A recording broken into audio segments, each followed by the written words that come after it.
네, 할렐루야 샬롬 하고 우리 인사합니다. 할렐루야 샬롬 샬롬 샬롬 샬롬 샬롬. 하나님 사랑합니다. 여러분 주 안에서 사랑합니다. 무엇으로 보답할까에 오늘 시편 제116편 우리 전장 함께 저희도 교독했습니다. 야훼께서 내 음성과 내 간구를 들으심으로 내가 그를 사랑하는도다. 우리 간구를 듣고 항상 응답하시는 하나님이시기 때문에 내가 하나님을 사랑한다. 2절에 그의 귀를 내게 기울이셨으면 내가 어떻게 평생 기도하겠다라고 하죠. 예, 하나님의 언약은 반드시 기도로 말하면 이루어지는데 세 가지로 응답된다. 우리 알죠? Yes, No, Wait. 하나님께서는 들으시고 어린아이가 엄마한테 장난감 달라고 그러는데 위험한 장난감 달라고 아무리 보채도 안 줘요. 그죠? 그리고 비싼 거 사달라고 하고 하면 힘들 때 어떻게 해요? 좀 기다려라 라고 얘기하죠. 아이들에게도. 또 들어줄 수 있는 거, 아이에게 직결되는 어떤 문제, 건강 문제 같은 거 꼭 해결해 줘야 될 건 다 들어주시는 우리 부모님의 마음, 하나님의 마음을 그렇게 생각하면 쉽게 이해가 되지 않겠나 싶습니다. 기도의 세 가지 교훈이 나와 있죠. 마태복음 7장 7절에서 11절. 구하라, 두드리라, 또 뭐라 그래요? 구하라, 찾으라 라고 말씀합니다. 무엇이든지 구해야 받을 수 있다. 야고보서 4장 2절. 너희가 얻지 못하면 구하지 아니합니다 라고 이렇게 말씀하죠. 에스겔 36장 37절에도 이같이 자기들에게 이루어주기를 내게 구하여야 할지라. 예, 구해야 주지 달라고 하지도 않는데 울지 않는 애 젖주니 하는 얘기랑 똑같죠. 또한 찾으라. 말씀에서 찾아야 된다는 거죠. 기도로 응답을 받지 못하는 경우는 주의 종을 대적할 때, 용서하지 않을 때, 더러운 예물을 드릴 때, 악을 행할 때 응답받지 못한다라고 이렇게 증거하고 있습니다. 민수기에도 마가복음에도 용서하지 않을 때 서로 어떻게 끝까지 9번씩 90번이라도 7번씩 70번이라도 이것은 끝까지 숫자가 없다라는 거죠. 기도해서 응답받지 못하는 경우가 이런 경우다. 찾으라. 모든 문제의 해답은 어디에? 성경 안에. 기도를 구했다면 성경에서 하나님이 지시하는 방법을 우리가 찾아야 된다라는 겁니다. 부부, 자녀, 가난, 질병의 문제, 영혼의 목마름 등 남편에 대한 것 에베소서 5장 25절에서 28절 우리가 어떻게 남편에게 순종해야 된다라는 말씀을 하죠. 아내에게는 또한 남편이 어떻게 해야 된다. 고로새서 3장 18절, 에베소서 5장 22절에서 24절, 베드로전서 3장 1절. 가난했을 때 어떻게 해야 된다. 말라기 3장 7절에서 10절. 내 11조를 참고해 드려봐라. 내가 너희에게 복을 붓지 아니하나 보라. 시험해 보라라고까지 말씀을 하시죠. 또한 질병에서 건져준다. 영혼의 목마름에서 요한복음 4장 나는 생명의 생수라고 말씀하시죠. 두드리라. 응답받을 때까지 우리는 순종하며 계속 두드려야 된다. 진행형으로, 완료형으로 나와 있죠. 쉬지 말고 한 번 두들기고 포기하지 말고 내 영혼을 또한 사망에서 건지셨나이다. 116편 오늘 본문 8절에 보면 시편 56장 13절에 주께서 내 생명을 사망에서 건지셨습니다. 주께서 나로 하나님 앞 생명의 빛에 다니게 하시려고 실족하지 아니하게 하지 아니하셨나이까. 이렇게 하나님께서는 우리에게 두드리는 자에게, 구하는 자에게, 찾는 자에게 무엇으로? 믿음으로 그렇게 하는 자에게는 은혜를 주셨는데, 은혜라는 것은 값이 없는데 그 값은 없는 것이 싸서 거저 공짜로 주시는 게 아니라 너무 귀하고 비싸기 때문에 우리는 살 수가 없고 살 수 있는 자격도 없기 때문에 그냥 주시는 거죠. 그런데 거기에는 은혜가 여러 가지가 있다는 것을 오늘 116편에 말씀합니다. 16절에 주께서 나의 결박을 푸셨다라고 고백을 하죠. 어떤 결박? 지옥 권세에서의 결박, 죽음에서의 결박, 그죠? 사단의 결박, 죄악의 결박을 하나님께서 예수 그리스도를 보내심으로 단번에 푹 주셨다라는 거죠. 이 구원의 은혜가 정말 얼마나 큰지 우리가 어떤 작은 그 소원 하나만 이루어져도 얼마나 기뻐해요. 두고두고도 생각할수록 자다가 가위 눌려서 깼을 때 얼마나 감사해요. 정말 다행이다. 저도 어려서 그런 기억이 있습니다. 그런데 우리가 죽을 수밖에 없는 유한한 생명인데 이제는 정말 영원히 죽지 않은 생명을 주셨다라는 걸 생각하면 자다가도 벌떡 일어나야 되죠. 어떤 사람은 하나님의 은혜가 너무 감사해서 은혜 받고 나서는 그냥 몇 개월씩 6개월씩 그냥 괜히 자기가 생각하지도 않는데 의지랑 상관없이 계속 우는 사람도 있고 너무 기뻐서 웃어대는 사람도 있고 그렇게 표현이 된다고 합니다.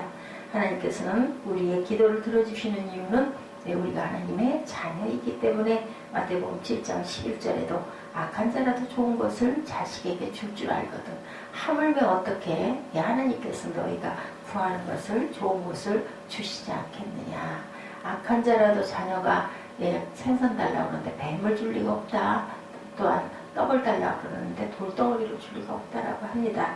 기도응답 우리가 항상 예수 노웨이트는 하나님께서 우리를 정말 가장 좋은 곳으로 주시기 위해서라는 것을 생각하고 노일 때는 노일 만한 이유가 있는 것을 왜일까라는 것을 기도해서 깨달아 알아야 되는데 그것을 찾는 것은 하나님의 말씀 안에 항상 답이 있다라는 거죠. 그리고 또한 나를 지켜주시는 은혜가 감사해서 우리는 그 은혜를 기뻐해야 된다. 우리가 간구할 수 있는 것 우리가 하나님의 자녀이기 때문에 또한 하나님께서는 우리에게 지켜주시겠다라고 말씀하고 있죠. 성경에 보면 히브리서 1장 14절에도 모든 천사들은 부리는 영으로 구원 얻을 후사들을 위하여 섬기라고 보내심을 받았다라고. 섬기라는 건 지켜주신다라는 거죠. 누구로? 천사가. 그래서 어린아이들은 그죠? 지키는 천사들이 하나씩 다 있다라고 그래요.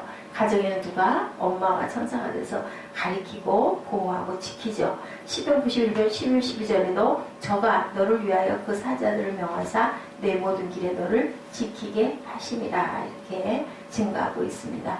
항상 수호천사라는 얘기 있죠. 그래서 보니 그 보험에도 수호천사가 있어요. 그 아이들 보험에도 보면 시편 16편을 쓰신 분은 12절에 야훼께서 내게 주신 모든 은혜를 무엇으로 보답할고 결심하고 있죠. 하나님께서 약속한 것을 내가 갚겠다. 오늘 본문 14절 그리고 18절 19절에 여호와의 모든 백성 앞에서 나는 나의 서운을 야훼께 갚으리로다. 18절 내가 야훼께 서운한 것을 그의 모든 백성이 보는 앞에서 내가 지키리로다. 갚겠다라는 거죠. 19절 예루살렘만 내 한가운데서 곧 야훼 성전들에서 지키리로다. 할렐루야. 야훼를 찬양하는 소리가 할렐루야입니다. 감사제 들고 야훼 이름을 또한 부르겠다. 17절의 말씀에 나오죠. 감사의 제사를 드리고 야훼 이름을 부르는 것은 뭘까요? 하나님께 예배 드리겠다라는 그러한 각오와 결심입니다. 아버지께서는 우리를 이렇게 잘 낳아주시고 길러주시고 잘 살아가게 해주시는 모든 것은 야훼께서 영광 받으시고 싶어서 우리가 하나님을 기뻐하며 찬양하는 걸 보고 싶어서 우리를 세상에 살게 하죠. 그리고 하나님의 나라를 확장하라. 너희들 입술이 무엇이 되라? 증거가 되라 하고 그래서 항상 우리는 증인의 자리에 서 있어야 되는데 증인은 거짓말할 수가 없는 거죠. 그래서 그 전에 그 돌아가신 김자국 집사님 그러잖아요. 정말 어려운 거다라고. 더군다나 알려진 사람들은 간증은 거짓말할 수가 없는 것이기 때문에 정말 조심스럽다라는 얘기를 했던 기억이 납니다. 전라북도 임실에 매년 4월이면 오수이견 문화제가 열린다고 그래요. 오수이견이란 말은 오술지방의 의로운 개를 가리킨다고 하네요. 지금으로부터 1000년 전 신라시대에 김계인이라는 사람이 있었는데 어느 해 이른 봄 얼마나 술을 좋아하는지 친구들하고 술을 밤새도록 먹다가 집에 돌아오는 길에 그만 집 거의 가까이 온 자리에서 잔디밭에 쓰러져서 잠이 들어버려요. 너무 술 취해서 오다가 그랬는데 옆에 산에서 불이 나가지고 그 불길이 걷잡을 수 없이 번져서 그만 그 잔디밭까지 오게 돼요. 그런데 따라다니던 개가 한 마리 있었나 보죠. 그 개가 주인이 위험에 처하게 돼서 이제 불길이 막 오고 자고 있고 하니까 개들이 그런 경우가 종종 옛날에 보면 들으면 있어요. 그 주인이 가다 말고 잠에 취하면 걔는 옆에서 지킨다고 그러죠.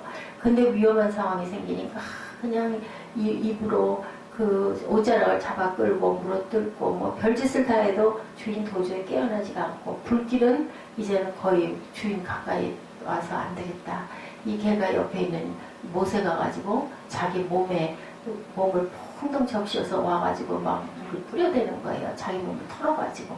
그거 조금 뿌린다고 무슨 그 잔디에 뭐 얼마나 영향이 있겠어. 그러니 수백 번을 그 불길이 오기까지 뛰어다니면서 그걸 물을 뿌려가지고 그러다가 그만 지쳐서 주인 곁에 그냥 쓰러져 죽고 말았다고 합니다. 뭔가 이렇게 척척한 느낌이 나고 이제 잠 깰 때가 됐겠죠. 그래서 깨서 보니까 불길은 눈앞에 있고 걔는 옆에서 쓰러져 죽어있는데 젖어있더라는 거죠. 그래서 얘가 나를 구하려고 이렇게 물을 갖다 여기다 뿌려대면서 이렇게 하다가 지쳐서 죽었구나라고 했다고 그래요. 그래서 정말 그 개를 끌어안고 그렇게 울고 그리고 귀하게 잘 묻어줬다고 합니다. 예, 몸을 바쳐 자기를 구해진 개를 구해하고 통곡을 했다죠. 주인에게 은혜를 갚은 거죠. 개도 하물며 그 주인에게 그 은혜를 참 그런 얘기 참 많이 나와요. 개가.